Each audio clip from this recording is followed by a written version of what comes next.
Thank you, Jeff, and thank you all for coming to this luncheon. And my wife and I thank you very much. And before I get started, let's give one more round of applause to my amazing running mate, Dr. Joe Jorgensen.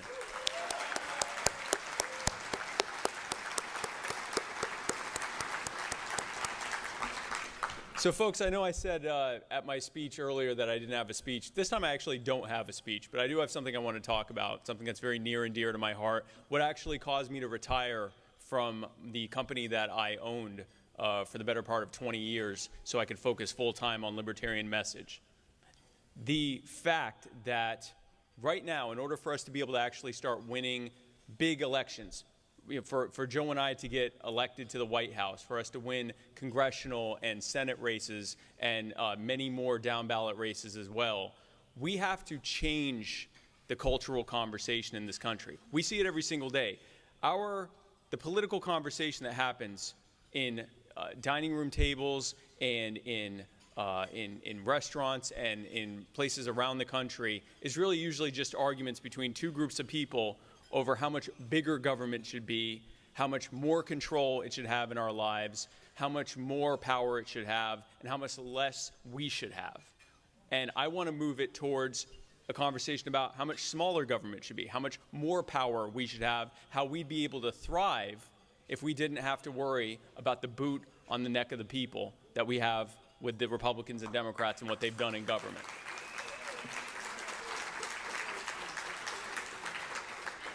And so to that end, for the last several years, I have been working on just that. And what I've learned in doing my messaging is largely what I had learned in the time that I was working in communication with my company. And it's this. When we are to reach people, we have to reach them where they are, not just in their spaces, but from their precepts. Jeff was talking about it, finding common ground. My good friend Scott Horton likes to say all the time, we are better than the left on the things that the left cares about. We are better than the right on the things that the right cares about. And for that matter, we're better than the center and the centrists and the moderates on the things they care about.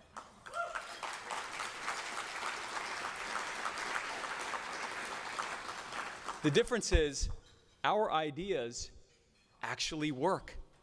What a concept. And so to that end, we often, I think often libertarians believe that the best thing we can do is present the most logical argument in history. And if we can present that argument and present it to people, they'll say, my gosh, that is the most logical thing I have ever heard in my life.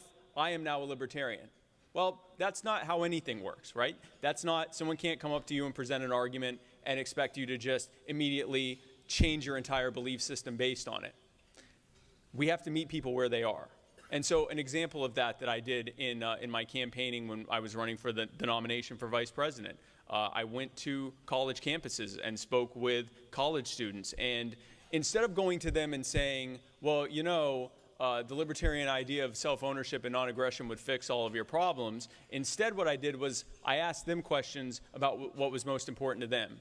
And overwhelmingly what I heard from them were things like student debt, whether they'd be able to get a good job when they got out of college, the cost of health care, they wouldn't be able to afford health care, things like that. These were people in their late teens and early 20s who were already dealing with what appeared to be a midlife crisis. And it was horrifying to see this. But the point of all that is that when I would talk to them about that, then once I actually knew what they were concerned about, then I would say, well, that's very interesting. Let me ask you something. What are you going to school for? And they would tell me, and I would say, and what made you choose that? And more often than not, they would say it was because of whatever their chosen field of work that they wanted to get into.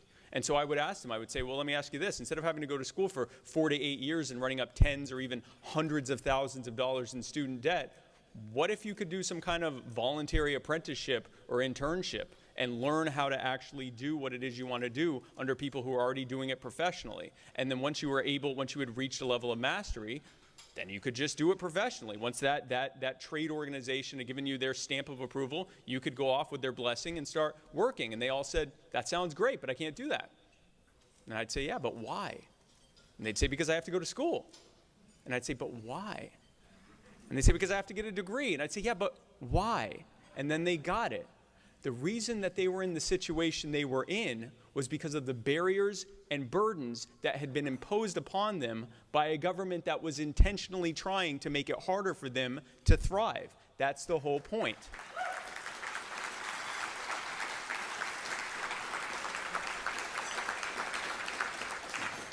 And every time we did this, every time we went out, whether it was to door-knocking tours and housing projects, or going to college campuses, or Zoom calls with people of all different ages and demographics and ethnicities and income levels and everything else, we went to where they are from their precepts, agreed with their concerns, and then we presented them with the libertarian idea. And so the point of that is that there's a process to how we do this. And this works in business, it works in politics, it works in any way that you want to actually reach people where they are. First, you have to listen. And once you listen, two things are happening there. First of all, you are identifying their problems. And they are getting a chance to tell you what it is that they have to say, what their concerns are, what their worries are, what their hopes and dreams are.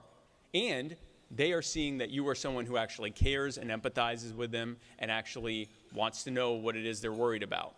Then once you do that, you demonstrate that you just heard what they were listening to, what they were just telling you.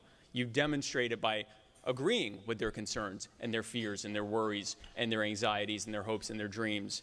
And explaining to them, because we're libertarians and we often have a very good understanding of why things are the way that they are, explaining to them why those things are that way, how bad centrally planned policies of Republicans and Democrats have gotten us where we are. And then once you have them, once you've demonstrated that you care, that you were listening, and that you know what you're talking about, then you can take them on the journey. Then you can explain how our common sense libertarian solutions are the way forward. And so that is the way forward.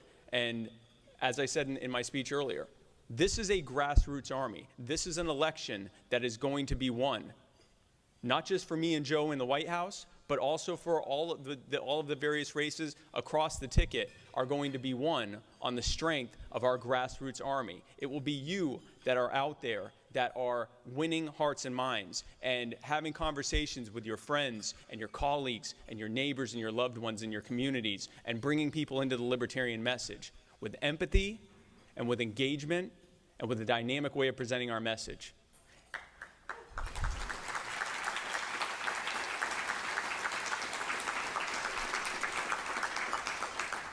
Libertarianism is inherently the most empathetic political message out there. You own yourself, you own your life, you own your body, your labor, and the product of your labor, your property, and we as libertarians will stand beside you and fight against anyone who tries to take your power from you, because you can thrive in better ways than anyone could ever imagine if you were simply allowed to do so.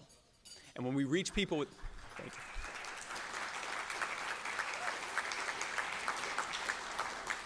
And when we reach people with that message, after first demonstrating that we care about them and that we're listening to them and that we want what's best for them, that we want to end the wars and bring their loved ones home and allow the healing to begin, that we want to remove the ridiculous occupational licensing laws that make it so hard for them to actually thrive if they aren't already independently wealthy enough to afford the various costs for compliance, that we want to free their loved ones from prisons, the victims of the war on drugs, and remove those felony records so that they can vote again and be able to live a life again and be able to actually start a career and thrive again. When we demonstrate that we actually care about them, we will win their hearts and minds in ways that no one else will ever imagine. And like Jeff was saying, we can win them from the left, we can win them from the right. The Republicans and Democrats and their craven media have no idea what's headed for them.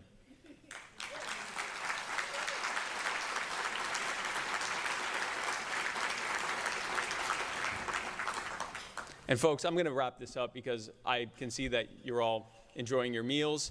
My wife, by the way, would like to thank you for listening to me so that she didn't have to suffer alone.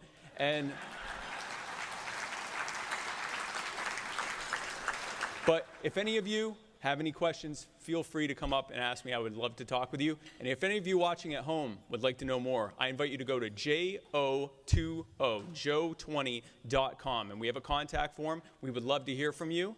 If you like what you heard, we'd love to have you come and join our team and volunteer. And let's go out there and win this thing, guys. Thank you so much. Enjoy the rest of your lunch. Thank you.